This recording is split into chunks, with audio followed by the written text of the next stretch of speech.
دراري ما خصناش نرجعوا بيدينا خاوي، راه الماتش صعيب حكيم. وما صعيب والو الله يهديك، انا عام طحنا كاع ميسر. وميسر اصاحبي عاوتاني ميسر، يا خرابي. يا ميسر خوتنا وديما تيدعمونا، حنا غادي نتقاتلوا واللي ربح الله يسهل عليه. على شديدك ما طالعاش ما طالعاش.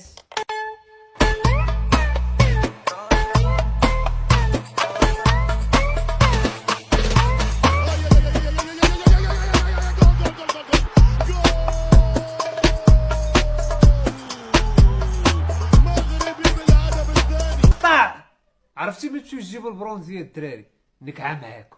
ستة المنتخب المغربي يفوز على مصر 6-0. 6 يا مغرب، والله كثير. مبروك للمغرب وهارد لك لمصر، هارد لك يا جدعان. والله صعبة قوي، صعبة جامد. 6 مش هيك المنتخب المغربي؟ مالكم ايش فيه؟ منيح ما شفنا نهائي عربي كان المصريين انجلطوا، اقسم بالله 6-0 كثير يا زلمه. 6 يا اخي، شو مالكم يا اخي؟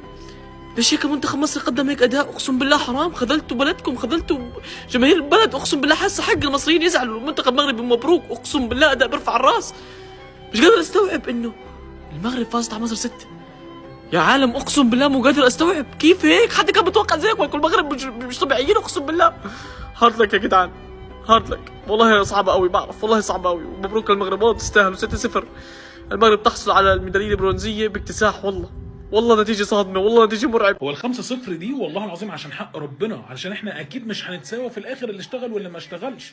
ال5-0 اللي هم كسبانيننا بيها المغرب دي، هو ده المفروض كان يحصل من البداية. لان الطبيعي جدا ناس بتتعب، واصلين في كاس العالم لعبوا ثالث ورابع، عندهم اكاديميات وواخدين الناشئين من تحت، وعاملين انفراستراكشر ليهم مظبوطة، وبيأسسوا من تحت اللعيبة بشكل مظبوط. عشان كده واصلين النهارده معانا الناس بتلعب عادي، ما هماش تعبانين. احنا طول الوقت بنلعب ان احنا مجهدين بدنيا، ومحدش يشيل القصه للعيبه، لانه اقسم بالله اللعيبه لعبوا رجاله، كل واحد جاب اخره، عملوا كل حاجه المفروض ان هم كانوا بيعملوها، امكانياتهم كده، كل واحد عمل اللي عليه. انما انت لو هتشيل القصه دي لحد شايلها للي ما فيش تاسيس وما فيش يعني ما فيش اقول ايه ما فيش اي حاجه بتتعمل صح، ولا اداره صح ليها، ولا ان انت تاسس اللعيب من تحت صح موجود، وكل واحد بيعتمد على نفسه كده. معانا مدرب عالمي، المدرب بتاعنا حلو جدا وبيحاول واخد، يعني هو فعلا عامل من الفسيخ شربات، ده بمعنى الكلمه. والله العظيم المدرب اللي معانا حلو جدا. السادس الحمد لله. والف مبروك لمنتخب المغرب، حقهم، الناس بتشتغل دي نتيجه تعبهم وشغلهم، حاجه فير يعني، حق الله فير جدا 100%. مبروك جدا لمنتخب المغرب، لان هم بجد يشرفوا يعني. العيال واللعيبه وطريقه اللعب وكل حاجه هم عاملينها هي حاجه تشرف. التركيز افكتيف ازاي، كلينيكال ازاي على الجون، كل حاجه بصراحه هم يشرفوا. الناحيه الثانيه عند منتخب مصر، انا مش عايز ان احنا نبقى بنلوم اي لعيب ولا حد يقول عمر فايد. انا شايفه مثلا من وجهه نظر لعيب مش احسن حاجه، بس هل هو السبب او هو غلطان، ولا الطرد اللي هو اخده الماتش اللي فات ده اللي مأثر؟ لا، كل ده مش حقيقه. الراجل بيحاول واحنا فعلا مش قادرين وبدنيا مش جاهزين، ودي مش غلطتهم هم. مش كل واحد هيروح هو اللي يدرب نفسه ويعمل الكلام ده. فرق بيتصرف عليها ملايين الملايين، خلاص 3/4 مش ما بيروح لهمش اصلا، والدوري لحد دلوقتي لسه مش معروف هيتلعب ولا لا. ناس بنروح نقول لهم احنا بيقولوا زعلانين، الانديه زعلانه واللعيبه زعلانه والحكام زعلانه ومش عارف ايه. خلاص مش مهم، مفيش اي اهتمام باي حاجه خالص. فير، ده حق ربنا. نتيجه 5-0 دي ده حق الله. 5 ليه؟ خايفين من العين؟ ايه ده يا اخوانا؟ والله العظيم فضيحه، فضحونا. بالله عليكم كفايه خلاص والنبي. انا ما عادش ليا دعوه بالكوره، انا بعد كده اصور فلوجات واعيش وماليش دعوه بالكوره. المغرب طلعتنا بفضيحه. لو واحد كاتب لي في التعليقات لما كانت 4 اقول لي 2 ليكوا و2 للجيران. احنا مالنا ومال الجيران يا عم؟ روحوا كلوا الجيران 5 6 يا عم، خلونا في حالنا يا عم. يعني اكسبوا خدوا برونزيه، بس 5 ليه؟ 5 عشان العين ولسه الماتش ما خلصش. ده انا صورت الجون الرابع لسه راح انزل الفيديو لقيت بقوا 5 يعني ما حدش بقى يجي يقول له قول ما شاء الله ما شاء الله، انتوا خليتوا فيها ما شاء الله، ده انتوا كاسبيننا 5، ده انتوا حاطين في عينينا 5. يا عم حرام عليكم يا عم، يا عم خاوه قبل الماتش وبتضحكوا علينا بقالكم يومين. خاوه، واذا مصر كسبت مش مشكله، واذا المغرب كسبت مش مشكله، وتيجوا تكسبونا 5. طب خدوا البرونزيه بواحد. 1-0 مش هتقول لا 2 يا عم، 3-0 اما 5 الله اكبر. لا لا لا، بعد كده اصور فلوجات بس، ما عادش ليا دعوه انا بالكوره، مش متابع كوره تاني خلاص، شكرا مع السلامه. الشوط الاول بمنتخب مصر والمغرب بيتلخص في دفاعك. انا قبل الماتش عملت فيديو وقلت انا اكتر حاجه خايف منها ان محمد طارق. عمر فايد اي نعم مستهتر وكل حاجه، بس احسن من محمد طارق. محمد طارق ده على الله حكايته خالص، اقسم بالله. الدفاع النهارده ميح، يعني حسام عبد المجيد ماسك نفسه فنيا من اول البطوله وبيقدم مستويات حلوه قوي.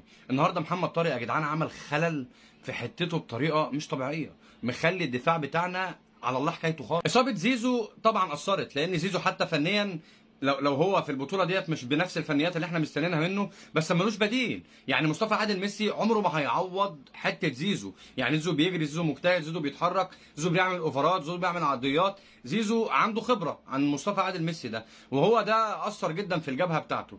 دي حاجه. الحاجه الثانيه يا جدعان ان منتخب المغرب واقف على رجله، لانه طول البطوله اصلا ما لعبش ولا ماتش زينا. يعني هو عدد الدقائق اللي احنا لعبناها اكتر منه بكتير جدا. يعني احنا لاعبين ماتشين ورا بعض 120 دقيقه، هو ما لعبش. احنا ما عندناش دكه، هو عنده دكه. يعني تخيل ان انت بتلعب ماتش، دي اللعيبه اللي بتلعب معاك من اول البطوله لاخرها وملهاش بديل. انت ما عندكش دكه كويسه تسند اللعيبه ديت على الاقل بدنيا، يعني تنزل تعوض الفروق البدنيه اللي بينها وبين اللاعب اللي هو بقاله فتره بيلعب في البطوله. هو ده اللي فرق منتخب مصر. ولكن انا في كل الحالات انا فخور بمنتخب مصر، اقسم بالله. لعيبه رجاله، عيال بتأدي بصرف النظر عن الهزيمه، بس انا هفضل اقول ان هم لعيبه رجاله، واي حد هيطلع ينتقدهم اقسم بالله ده على الله حكايته. يكفي بس ان انت عندك اتحاد ما بيساندش ولا لاعب من اللعيبه دي حاجه. انا عايز اقول لك ان منتخب المغرب الاتحاد بتاعهم حط $30,000 لكل لاعب لو كسبوا الماتش ده. احنا عندنا اللعيبه بتاعتنا ما اتبرعتش حتى ان انت يا جدع تتصيف في جمصه، انت فاهمني؟ فعندهم حوافز. احنا ما حدش بيحفز لاعبتنا. اللعيبه ديت رجاله واقفه على نفسها بنفسها، وعملوا اللي عليهم واكتر وزياده. ولو خسروا النهارده اقسم بالله هطلع اشيد بيهم، وانا فخور بكل اللعيبه اللي كانت في المغرب ابو الدنيا. 1 2 3. سي الله يحفظ القليوات اللي جابوكم من هاد الدنيا هادي، فرحتونا وكبرتوا بينا ورفعتوا بالراي ديال بلادنا. سي الله يحفظ لكم صحتكم دنيا واخره. نتوما في عينينا وعين المغاربه كاملين، نتوما هما الابطال الحقيقيين ديال الاولمبياد، نتوما هما الابطال. ونصفقوا لكم صراحه قسما بالله منتخب خرافي. باش نكونوا واقعيين منتخب كبير بزاف، او 6 ترى بزاف اصاحبي. ترى المغرب كيبقى عقده ديال المصريين على مر التاريخ، العقده ديال المصريين. هذا المنتخب هذا هو اللي حيد لهم كاس افريقيا، هذا هو اللي حيد لهم كاس افريقيا وحيد لهم البرونزيه. ابقى غير حيدوا لهم الاهرامات ويسرى وعديد امام. انتوما جيتونا في الطريق اصاحبي، وحنا بحال شي فيراري وانتوما قاطعين الشانطير غندوكم. لأول مرة بتاريخ الدول العربية منتخب عربي حيكتب تاريخ جديد بالأولمبياد ليصبح أول منتخب عربي عبر التاريخ بحقق الميدالية البرونزية كأول منتخب عربي. المغرب، مصر، المنتخبين رفعوا راس كل العرب بهذه البطولة. المنتخبين يلي فازوا على أقوى المنتخبات الأجنبية والعالمية بالأولمبياد، إن كان الأرجنتين ولا إسبانيا ولا باراغواي ولا أمريكا. المغرب ومصر عملوا أكبر إنجاز بتاريخ الأولمبياد العربي، ولكن للأسف منتخب عربي حيودع بدموع حزن، ومنتخب عربي حيودع بدموع فرح. منتخب حيطلع من دون ميدالية، ومنتخب حيكتب تاريخ بميدالية ليرفعها فوق كل العرب وكل العالم. مهما حصل مين ما فاز إلا إنه نحن عرب، نحن إيد وحدة. انتو إلنا شرف إنه نشاهدكم عم تلعبوا بهيك أولمبياد، بهيك مستوى، بهيك إنجاز حققتوا. نفتخر فيكم يا أهل المغرب ويا أهل مصر. شوف باش نكونوا واقعيين في كرة القدم، غنلعبوا الماس ديال الترتيب من اجل البرونزية ضد مصر، ومصر هي العقدة ديالنا، ما نكذبوش على راسنا. مصر هو البعبع ديالنا، والتجارب والماتشات اللي كتعرفوا نتوما فهمتي راه دليل كبير. راه اخر مرة تقسينا معاهم قساونا زمرات في كوب دافريك. نزيد نقول لك واحد الهضره اخرى، هاد الزيل هذا على الاقل كنت كنقول يستاهل برونزيه على الاقل، ولو انني انا مازال كنشوفو انه يستاهل فضيه ولا ذهبيه هاد الزيل هذا. ولكن نجيكم من الاخر، الا خسرنا ضد مصر وما ديناش ديك البرونزيه بلا ما يجي شي واحد يفرع ليا الطانطو ديالي اننا وصلنا للدومي فينال ديال الاولمبياد. راه الا ما ديتيش برونزيه ما تبقاش تغني لي انا بالدومي فينال ديال الاولمبياد. بحال ما درتي والو، كون خرجتي من الدور الاول وحق الله كون ضرباتك العراق ومشيتي بحالاتك، ولا تخسر مع مصر وما دير لا برونزيه لا توزع. راه حنا علاش لاعبين الاولمبياد راه الميداليه الذهبيه ولا فضيه ولا برونزيه، ما ديتي حتى وحده فيهم، ما تسيب بحالاتك ولا ما تقول لي وصلتي الدومي فينال وضرب لي مصر ودير لي البرونزيه اللي كنتمناو.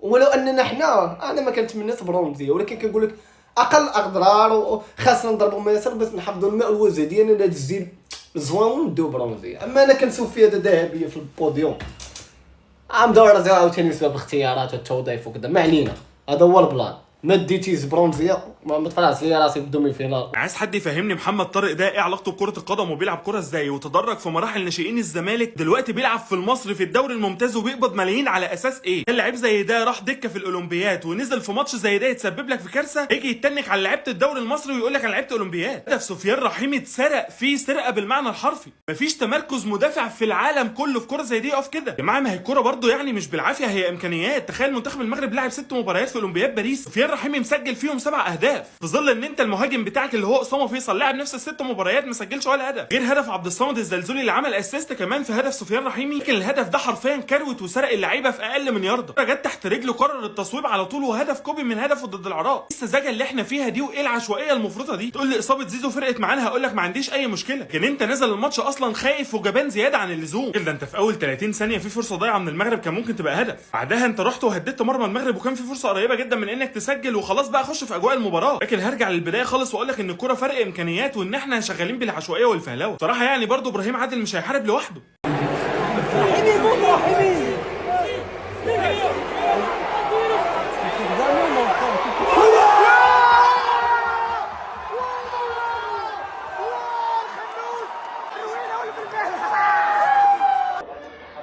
جوج زيرو سال الشوط الاول. الملاحظ الوقت اللي هما طلعوا البلوك ديالهم ولاو كيبريسيونا حيت مجبرين انهم يبريسيونا، بان بلي عندنا مشكله عند بوكامير وعند النقاش وعند منير المحمدي. الوقت اللي كانت بريسا وما كيعرفوش يخرجوا الكره، واغلب لي باس ديالهم كيكونوا باساج غالطين.